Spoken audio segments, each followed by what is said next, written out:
প্রভু যীশু খ্রিস্টের উপদেশ বাক্য হিতোপদেশ 22, 23 এবং 24 অধ্যায়। এগুলি তোমাকে সত্য এবং গুরুত্বপূর্ণ বিষয় শেখাবে। তাহলে তোমাকে যারা পাঠিয়েছিল তাদের কাছে তুমি সঠিক উত্তর দিতে পারবে। দরিদ্রের কাছ থেকে জিনিস চুরি করা সহজ, কিন্তু তা করো না। এবং আদালতে দিনহীনদের কাছ থেকে কোনো সুবিধা ভোগ করো না তোমরা। প্রভু গরিবদের পক্ষে রয়েছেন, প্রভু তাদের সমর্থন করেন। সুতরাং কেউ গরিবদের কিছু নিলে প্রভু তা আবার ছিনিয়ে নেন।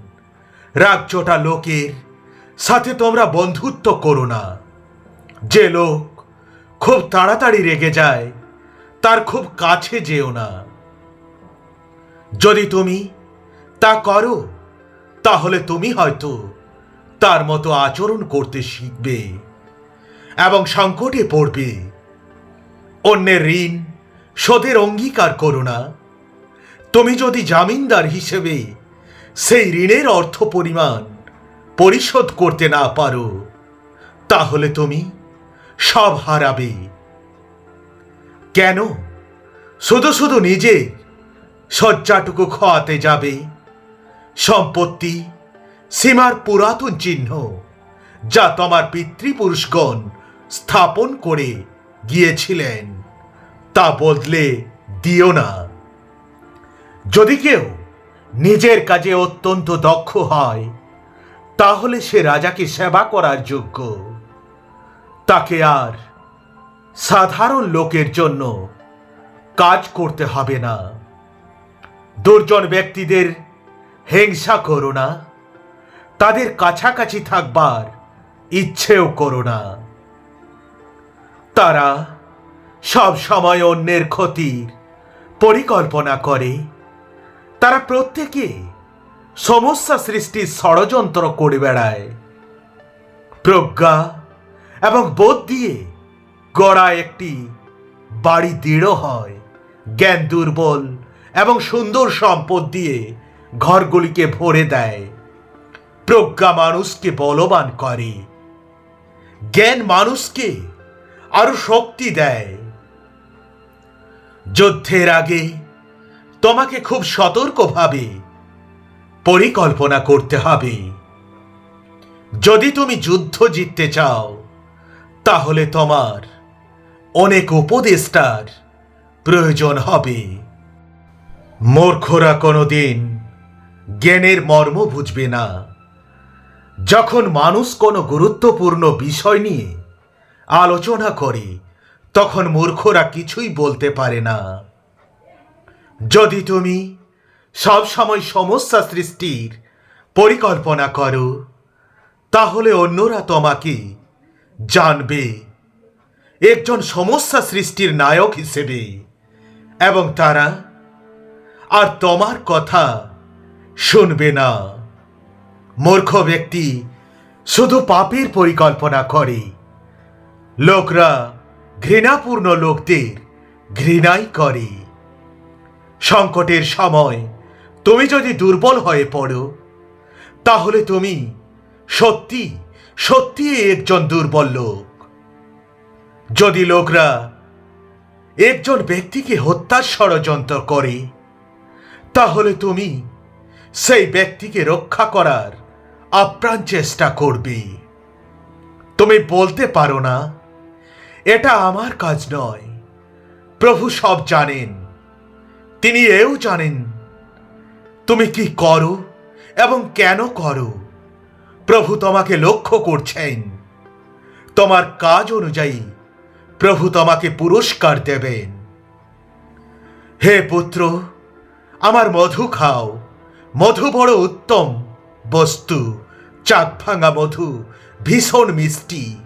একই রকম ভাবে প্রজ্ঞা তোমার আত্মার জন্য ভালো। যদি তোমার জ্ঞান থাকে তাহলে তোমার আশা থাকবে। সেই আশার কোনো শেষ নেই। একজন ভালো লোকের বাড়িতে চোরের মতো লুকিয়ে থেকে অপেক্ষা করো না তুমি। তার বাড়ি থেকে তুমি চুরি করো না। যদি একজন সজ্জন ব্যক্তি 7-12 পড়ে যায়, তাহলেও সে আবার উঠে দাঁড়াতে সক্ষম হয়। কিন্তু দুষ্ট ব্যক্তিরা সব সময় সংকটের দ্বারা পরাজিত হবে।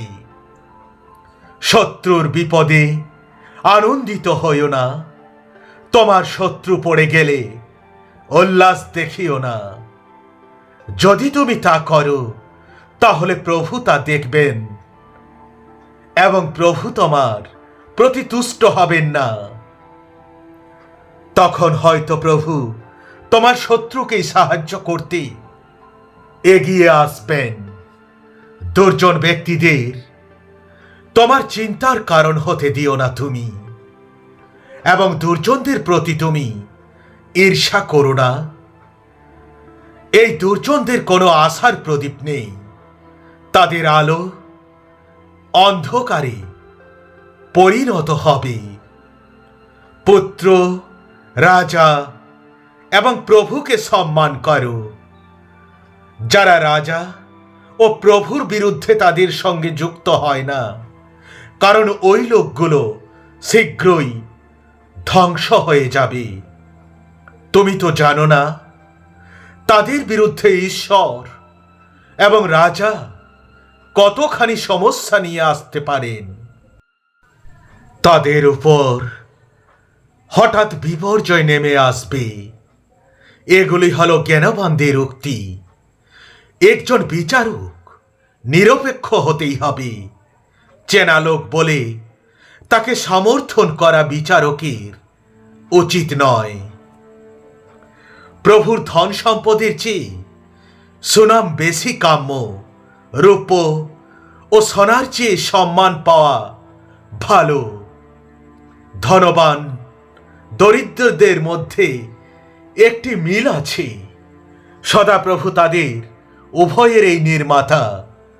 বিচক্ষণ মানুষেরা বিপদ দেখে কোথাও আশ্রয় নেয়, কিন্তু অনভিজ্ঞ লোকেরা এগিয়ে যায় ও শাস্তি পায়। নম্রতাই সদাপ্রভুর ভয়। এর বেতন হল ধনসম্পদ ও সম্মান ও জীবন। দুষ্টদের চলার পথে ফাঁদ ও চড়া খাদ থাকে, কিন্তু যারা নিজেদের জীবন রক্ষা করে তাদের সেগুলি থেকে দূরে সরে থাকে। God bless you.